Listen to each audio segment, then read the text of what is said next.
इधर जब अनन्या अभिनव से मिल रही थी तब उधर मोंटी भी टाइगर ग्रुप के सीनियर्स के साथ आगे की रूपरेखा बना रहा था। अभिनव की हेल्थ का अपडेट अभी तक इस हॉस्पिटल से बाहर तो नहीं गया है, लेकिन हमें ये भी पता नहीं चल पा रहा है कि दिक्पाल क्या करना चाहता है। मेरे आदमी से मुझे अभी खबर मिली है कि दिक्पाल अब भी अपने घर में ही है। अकरम ने अपनी बात कही। मोंटी ने उस पर हाँ में सिर हिलाया और कहा, दिक्पाल भी अभिनव के अपडेट का इंतजार ही कर रहा होगा और फिर उसके बाद ही कोई कदम उठाएगा। इतने में बलराज बीच में बोला, हम इस तरह एक दूसरे के भरोसे बैठे नहीं रह सकते। अगर दिक्पाल फिलहाल शांत है तो हमें उस पर धावा बोल देना चाहिए। बलराज की बात सुनकर मोंटी एक पल के लिए सोच में पड़ गया। इतने में अचानक उसका फोन बजने लगा, जिसकी आवाज ने उसे उसके ख्यालों से बाहर खींच लिया। मोंटी ने देखा कि वो गिरिराज का फोन था। उसने एक गहरी सांस लेकर उस फोन को उठाया और कहा, हेलो गिरिराज। मोंटी, ये क्या हो गया, कैसे हो गया? उधर से गिरिराज ने चिंता भरे सुर में पूछा।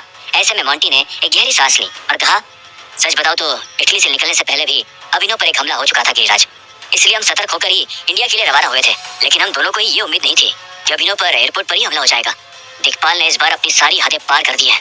मोंटी की बात सुनकर गिरिराज ने अपनी मुट्ठी भींची और कहा, अगर मेरे हाथ कानून से बंधे नहीं होते ना मोंटी भाई, तो मैं खुद दिक्पाल के कानों में बिजली के नंगे तार छोड़ देता।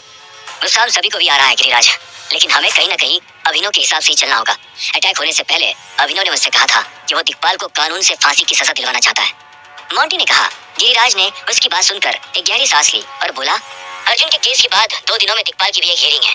सीबीआई की तरफ से मैंने उसके ऊपर अर्जुन से जुड़े सारे चार्जेस सबूतों के साथ लगा दिए हैं, लेकिन मुझे डर है कि दिक्पाल कहीं बच ना जाए। गिरिराज की बात पर मोंटी ने ना में अपना सिर हिलाया और कहा, दिक्पाल इस बार नहीं बच पाएगा गिरिराज। इस मुश्किल वक्त के बीच भी हमारे लिए एक खुशखबरी है। हमें दिक्पाल के कारनामों के खिलाफ 2 और ठोस सबूत मिल चुके हैं। पहला सबूत एक वीडियो रिकॉर्डिंग है जिसमें ये साफ साफ दिख रहा है कि टाइगर को मारने के पीछे दिक्पाल का हाथ है। दूसरा सबूत एक रिपोर्ट फाइल है जिसमें दिक्पाल के एक्सपेरिमेंट की जानकारी है। इस एक्सपेरिमेंट के चलते उसने कई मासूमों की बेरहमी से जान ली है। ये एक्सपेरिमेंट क्या था और इसका क्या मकसद था, इसकी डिटेल्स तुम्हें रिपोर्ट पढ़कर पता चल जाएगी। मोंटी की बात सुनकर गिरिराज की आंखों में उम्मीद की चमक आ गई। उसने तुरंत हाँ में सिर हिलाया और कहा, ये तो बहुत ही बढ़िया खबर है मोंटी। अगर ये दोनों सबूत अपना काम कर गए तो दिक्पाल को फांसी से कम कोई सजा नहीं मिलेगी। तुम जल्दी से ये सबूत मुझे भेज दो ताकि मैं कोर्ट की तैयारी कर सकूं। ठीक है गिरिराज, मैं तुम्हें जल्द से जल्द कांटेक्ट करता हूँ। मोंटी ने कहा। वो फोन काटने वाला था कि उधर से गिरिराज अचानक बोला, मोंटी, अभी टाइगर कैसा है, वो ठीक तो है ना? गिरिराज के सवाल पर मोंटी एक पल के लिए हिचक उठा। वो सोचने लगा कि उसे अभिनव की जानकारी गिरिराज को बता देनी चाहिए थी या नहीं। हालांकि फिर उसने एक गहरी सांस ली और कहा, अभिनव खतरे से बाहर है गिरिराज, लेकिन ये बात मैं फिलहाल हॉस्पिटल के बाहर सिर्फ तुम्हें बता रहा हूँ। अभिनव का कोई भी अपडेट दिक्पाल तक नहीं पहुंचना चाहिए, इसलिए तुम ये खबर आगे किसी को मत बताना। मैं समझ गया, डोंट वरी, गिरिराज ने कहा। और इधर मोंटी ने हाँ में सिर हिलाकर फोन काट दिया।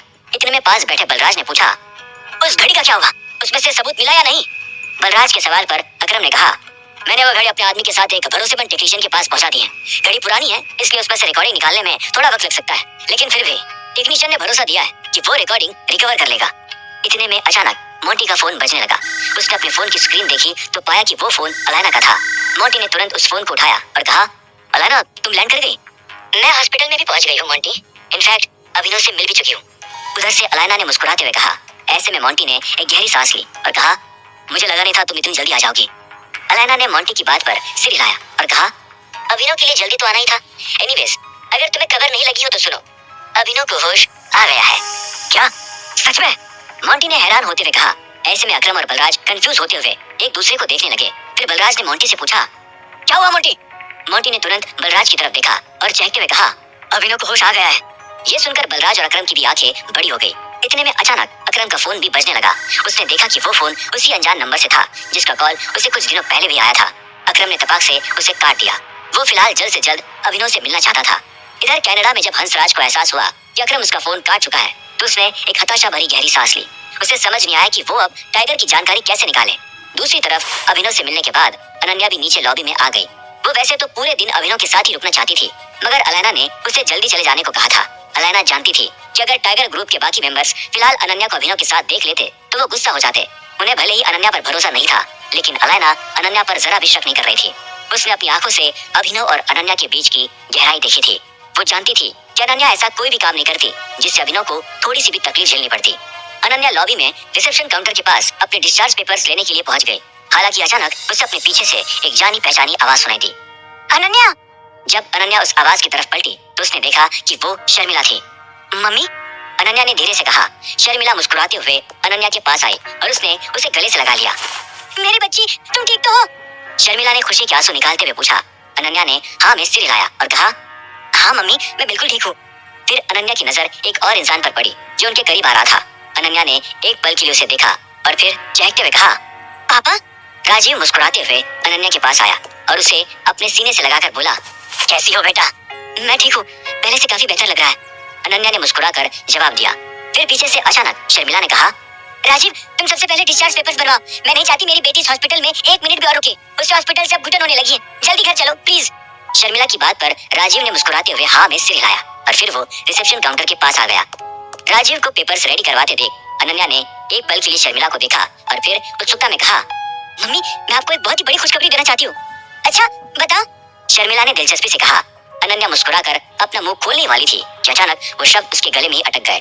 अनन्या को तुरंत एहसास हुआ कि वो इस वक्त बहुत बड़ी गलती करने जा रही थी। अलैना ने मुझे वार्निंग दी थी कि मैं अभिनव के बारे में किसी से भी बात न करूं। बाल बाल बची। अनन्या ने अपनी मनी मन कहा और एक राहत भरी सांस ली। उसे चुप रहते देख शर्मिला एक पल के लिए कंफ्यूज हुई और बोली, क्या हुआ अनन्या? क्या बोलना चाहती हो तुम? मैं वो एक्चुअली। अनन्या किसी बहाने के बारे में सोच ही रही थी। इतने में उसे एहसास हुआ कि वो अपनी याददाश्त पा चुकी है। ऐसे में उसने एक गहरी सांस लेकर ईमानदारी से कहा, मम्मी, मुझे सब कुछ याद आ गया है। मेरी मेमोरी रिकवर हो गई है। अनन्या की बात सुनकर शर्मिला हैरान हो गई। उसने एक पल के लिए अनन्या को देखा और फिर उसके गाल संभालते हुए कहा, क्या? ये कैसे हुआ? तुम्हें सच में सब कुछ याद आ गया? हाँ मम्मी, सब कुछ। मुझे अभिनव भी याद आ गया और उसके साथ बिताया हर एक पल भी। अनन्या ने मुस्कुराकर कहा। शर्मिला के भी चेहरे पर एक मुस्कान निकली ही थी कि अभिनव का नाम सुनकर वो फिर से फीकी पड़ने लगी। उसे एक पल के लिए लगा कि भले ही अनन्या को सब कुछ याद आ गया हो, मगर अभिनव की फिलहाल कोई खबर नहीं थी। किसी को भी नहीं पता था कि वो जिंदा था भी या नहीं। इतने में राजीव डिस्चार्ज पेपर्स लेकर काउंटर से वापस अनन्या और शर्मिला के पास आ गया।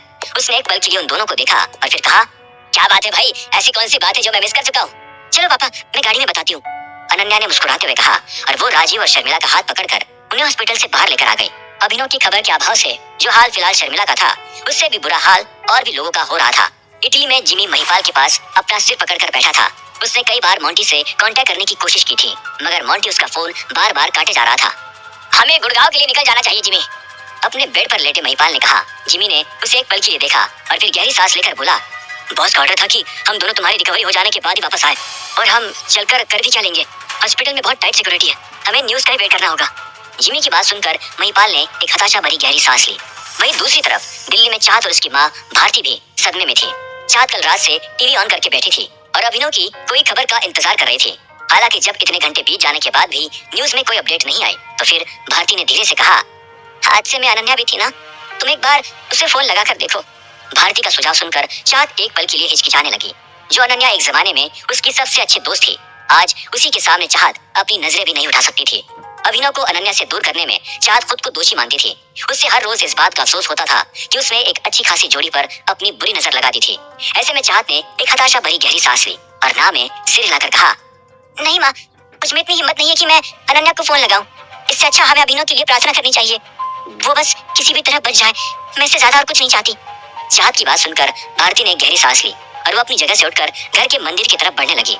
इसी वक्त हजारों मीलों दूर कनाडा में अम्मा जी अपने तीनों पोतों को दिखपाल की गई बात समझा चुकी थी। दिखपाल ने अम्मा जी को ब्लैकमेल करने की कोशिश की। ये बात सुनकर अधिराज, पुखराज और ऋषिराज तीनों गुस्से से भड़क उठे थे। साले दो बड़ी की गुंडे की ये औकात, जो वो हमें धमकी देगा, अधिराज ने झेपते हुए कहा। उसकी बात पर पुखराज भी बोला, साले को झाड़ू से बंदूक क्या पकड़ा दी, अपने आप को बाप समझ रहा है। इतने में ऋषिराज भी बोला, दादी, उसने हमें धमकाया और आपने उसकी धमकी सुन भी ली। ऐसे भी क्या मजबूरी हो गई थी यार। तीनों भाइयों की बात सुनकर अम्मा जी ने एक गहरी सांस ली और कहा, दिखपाल जो बात कर रहा है उसे हम नजरअंदाज नहीं कर सकते। अगर टाइगर को सब कुछ पता चल गया तो हमारे लिए सिर पर एक और बोझ बढ़ जाएगा। तो फिर अब हम क्या करें? दिखपाल का कहना मान ले, हाँ? अधिराज ने गुस्से से कहा। अम्मा जी ने उसे एक पल के लिए देखा और फिर धीरे से कहा, सबसे पहले तो अपना गुस्सा नियंत्रण में रखना सीखो अधिराज।